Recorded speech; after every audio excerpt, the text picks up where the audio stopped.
जय श्री कृष्णा। राधे राधे। आज हम सुनेंगे गुरुवार प्रदोष व्रत की कथा। बोलिए शंकर भगवान की जय हो, पार्वती माता की जय हो। एक समय की बात है, सर्व प्राणियों के हित के लिए परम पावन भागीरथी के तट पर ऋषि समाज के द्वारा एक विशाल गोष्ठी का आयोजन किया गया।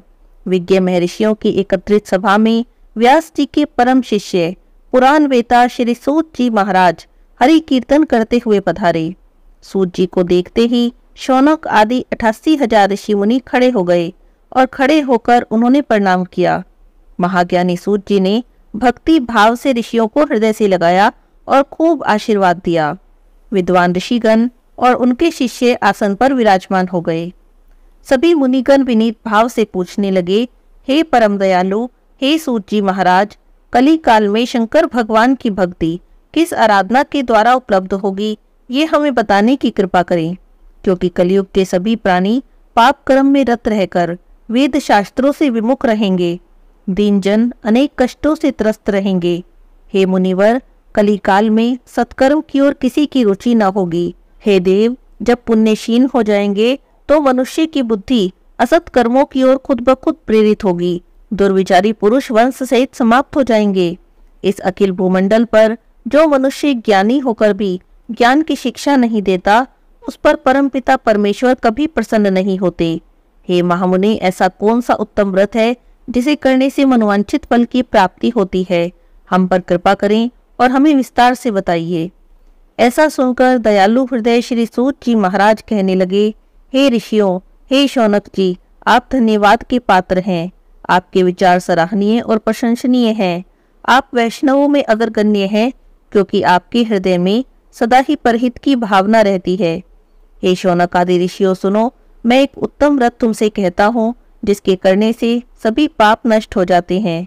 धन वृद्धि कारक, दुख विनाशक, सुख प्राप्त कराने वाला, संतान देने वाला, मनोवांछित फल की प्राप्ति कराने वाला यह व्रत मैं तुमसे कहता हूँ, जो किसी समय भगवान शंकर ने देवी सती को कहा था, और उनसे प्राप्त यह परम उपदेश मेरे पूज्य गुरुजी ने मुझे दिया था। इसे समय पाकर शुभ वेला में मैं आपसे कहता हूँ, आप लोग ध्यान से सुनिए। बोलिए उमापति शंकर भगवान की जय। सूत जी कहने लगे, आयु वृद्धि स्वास्थ्य लाभ के लिए त्रयोदशी का व्रत करना चाहिए। प्रातःकाल निराहार रहकर शिव ध्यान में मग्न हो। शिव मंदिर में जाकर शंकर भगवान की पूजा करें। पूरे शिव परिवार की पूजा करें। पूजा के बाद अर्धपुंड त्रिपुंड का तिलक धारण करें और बेल पत्र चढ़ाएं। धूप दीप अक्षत से पूजा करें। ऋतु फल चढ़ाएं और ओम नमः शिवाय इस मंत्र का रुद्राक्ष की माला से जाप करें। ब्राह्मण को भोजन कराकर सामर्थ्य के अनुसार दक्षिणा दें। उसके बाद मौन व्रत धारण करें। व्रती को सत्य भाषण करना चाहिए। हवन करके आहुति देनी चाहिए। ओम ह्रीम क्लीम नमः शिवाय स्वाहा इस मंत्र से आहुति दें। ऐसा करने से अभिष्ट फल की प्राप्ति होती है। व्रत करने वाला पृथ्वी पर शयन करे, एक बार भोजन करे।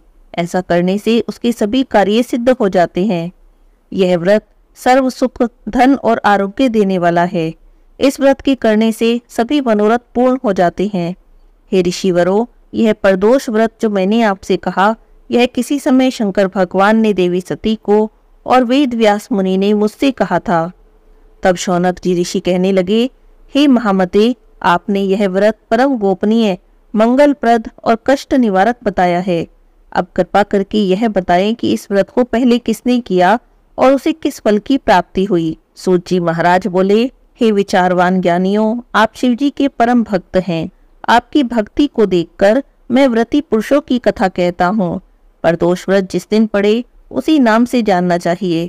गुरुवार को पड़े तो गुरु प्रदोष व्रत, शुक्रवार को पड़े तो शुक्र प्रदोष व्रत। शत्रु विनाशक भक्ति प्रिय व्रत है यह अति श्रेष्ठ।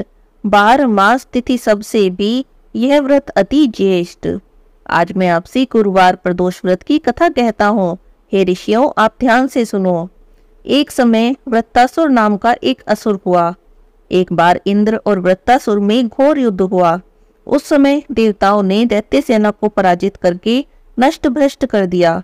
अपना विनाश देखकर वृत्तासुर बहुत क्रोधित हो गया और स्वयं युद्ध के लिए आगे आया।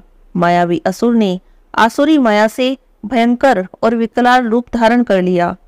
उसके स्वरूप को देखकर इंद्रादिक सभी देवता भयभीत हो गए। फिर इंद्र के परामर्श से परम गुरु बृहस्पति जी का आवाहन किया गया। गुरुदेव बृहस्पति वहां पर आए और कहने लगे, हे देवेंद्र, तुम वृत्तासुर की कथा को सुनो। वृत्तासुर प्रथम बड़ा तपस्वी और कर्मनिष्ठ था। इसने गंधमादन पर्वत पर उग्र तप करके भगवान शिव को प्रसन्न किया था। पूर्व समय में यह चित्ररथ नाम का एक राजा था। तुम्हारे समीप जो सुरम्य वन है वह इसी का राज्य था। अब साधु प्रवृत्ति विचारवान महात्मा उस वन में आनंद लेते हैं। भगवान के दर्शन के लिए वह अनुपम भूमि है। एक समय चित्ररथ स्वेच्छा से कैलाश पर्वत पर चला गया। भगवान शिव का स्वरूप और वाम अंग में जगदम्बा को विराजमान देखकर चित्ररथ हंसने लगा और हाथ जोड़कर भगवान शिव से बोला, हे प्रभु, हम तो माया मोहित होकर विषयों में फंसे रहने के कारण स्त्रियों के वशीभूत रहते हैं, किंतु देवलोक में कहीं भी ऐसा दृष्टिगोचर नहीं हुआ कि कोई स्त्री सहित सभा में बैठे।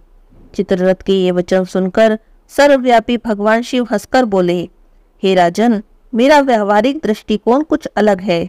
मैंने मृत्युदाता कालकूट महाविष का पान किया है, फिर भी तुम साधारण जनों की भांति मेरी हंसी उड़ाते हो। तभी पार्वती देवी भी क्रोधित हो गई और क्रोधित होकर चित्ररथ की ओर देखती हुई कहने लगी, अरे दुष्ट, तूने सर्वव्यापी महेश्वर के साथ मेरी भी हंसी की है।